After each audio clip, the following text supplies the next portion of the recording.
Assalamualaikum warahmatullahi wabarakatuh. Halo kelas 4, apa kabar? Melalui video pembelajaran ini kita akan belajar tentang bentuk-bentuk pecahan. Apa saja yang akan kita pelajari? Yuk simak video ini hingga akhir dan jangan dipercepat supaya kamu bisa memahami materi ini dengan baik. Kita mulai dengan bentuk pecahan campuran. Pecahan campuran adalah pecahan yang ditulis dalam bilangan bulat dan pecahan. Ketika kita mempelajari pecahan biasa, kadang kita menemukan angka pembilang lebih besar dari angka penyebutnya. Contohnya seperti 33/2. Di sini pembilangnya lebih besar dibanding penyebutnya. Ya. Maka kita bisa mengubah pecahan ini menjadi pecahan campuran.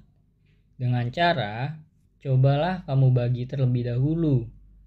33 kamu bagi dengan penyebutnya yaitu 2.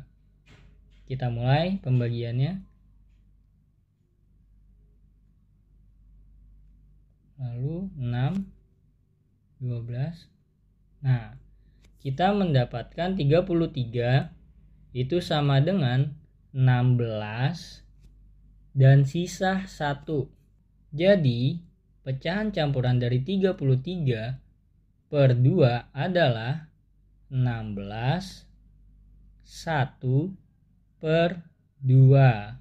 Ya.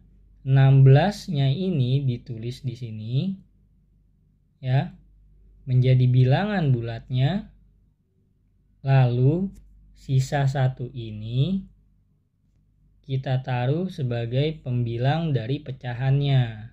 Kita lanjutkan ke contoh soal berikutnya. Pali buat 3/2.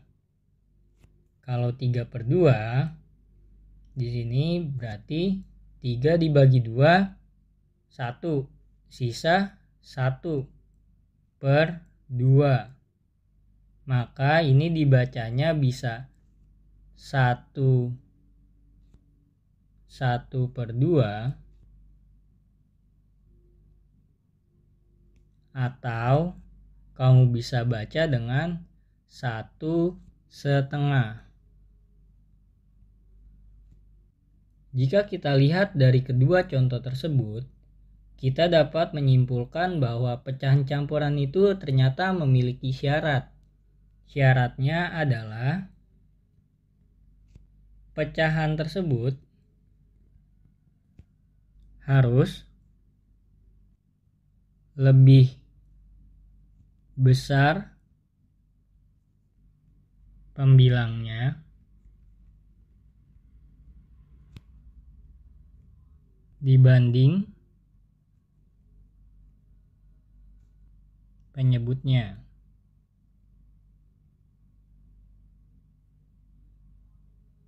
Mari kita buktikan. 10/15 bisa tidak dijadikan pecahan campuran? Tidak bisa. Kenapa demikian? Karena pembilangnya ini 10, penyebutnya 15. Nah, di sini syaratnya adalah pembilang harus lebih besar dibanding penyebutnya. Jadi, ini tidak bisa dijadikan pecahan campuran. Sekarang Pali akan memberikan satu contoh lagi untuk pecahan campuran. 18/4. 18/4 ini bisa kita jadikan pecahan campuran. 18 dibagi 4, maka hasilnya adalah 4 menyisakan 2. Jadi ditulis 4/2/4. Nah, ini bisa kita sederhanakan lagi. Ya. Cara menyederhanakannya adalah kamu bagi saja pembilang dan penyebutnya dengan angka yang sama. Contoh, sama-sama kita bagi 2. Maka menjadi 4/1/2. Ya. Bilangan bulatnya tidak perlu dibagi. Bagaimana? Mudah bukan? Kita lanjut ke bentuk pecahan desimal.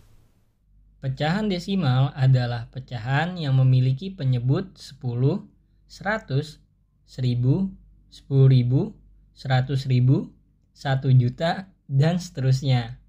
Nah, jadi penyebutnya itu nolnya tambah 1, ya. Contoh di sini 10, nolnya cuma 1. Selanjutnya penyebutnya 100, nolnya ada 2. Lalu 1000, nolnya ada 3. Selanjutnya 10.000, nolnya ada 4, ya. Jadi bukan 10, 20, 30, tapi 10, 100, 1000, 10.000, dan seterusnya. Paham ya?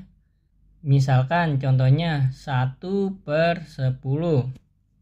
1/10 jika Pak Ali tulis dalam bentuk desimal menjadi 0,1. Selanjutnya 3/100. Maka dalam bentuk desimalnya menjadi 0,03. Selanjutnya 5/1000. Maka ditulis dalam desimalnya menjadi 0,005. Sekarang perhatikan angka pembilangnya. Di sini angka 1.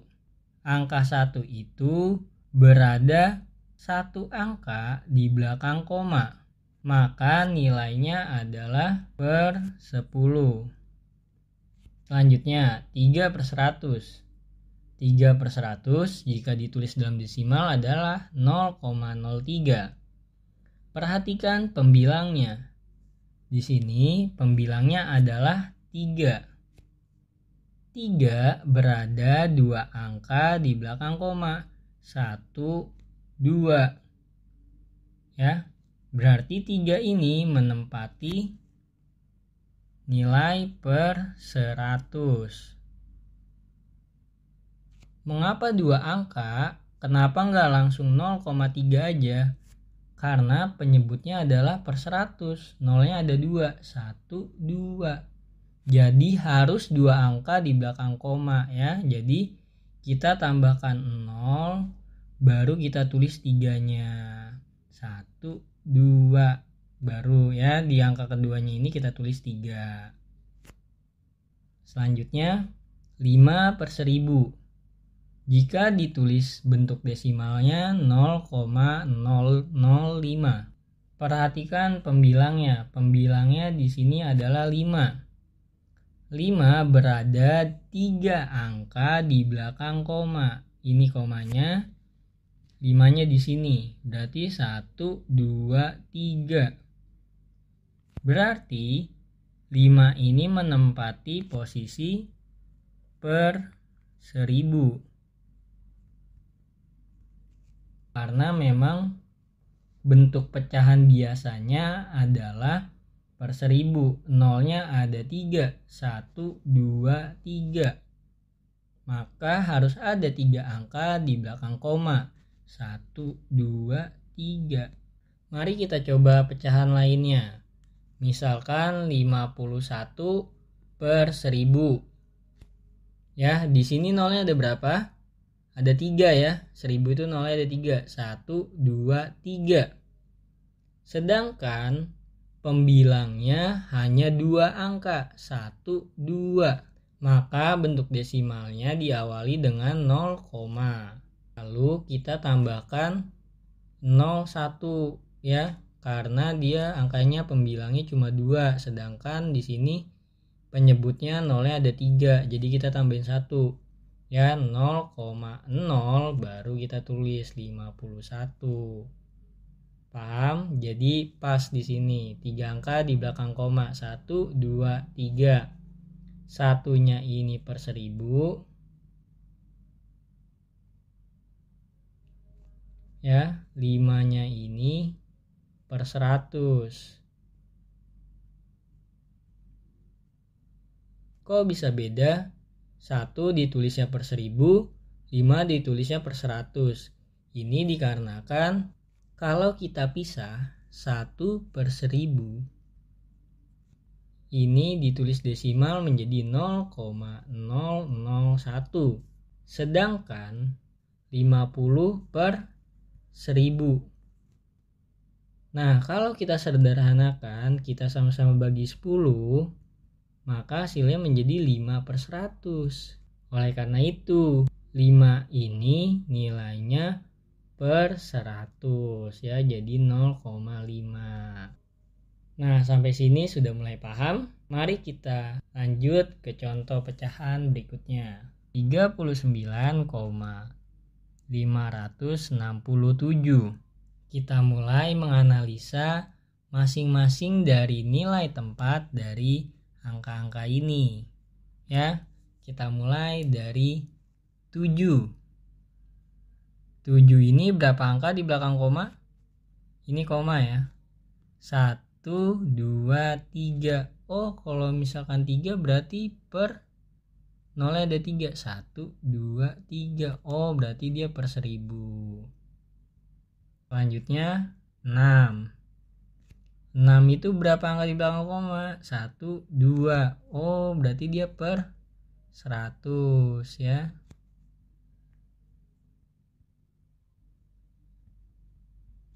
Selanjutnya 5. 5 berapa angka di belakang koma? 1 ya, 1 angka di belakang koma. Berarti dia nolnya cuma 1. Oh, berarti dia per 10. Nah, kita lanjut. 9. 9 ini posisinya di belakang koma atau di depan koma? Pintar, di depan koma. Kalau di depan koma, maka angka tersebut termasuk bilangan bulat ya. Jadi 9 ini masuknya ke satuan. Lalu 3-nya di sini menempati puluhan.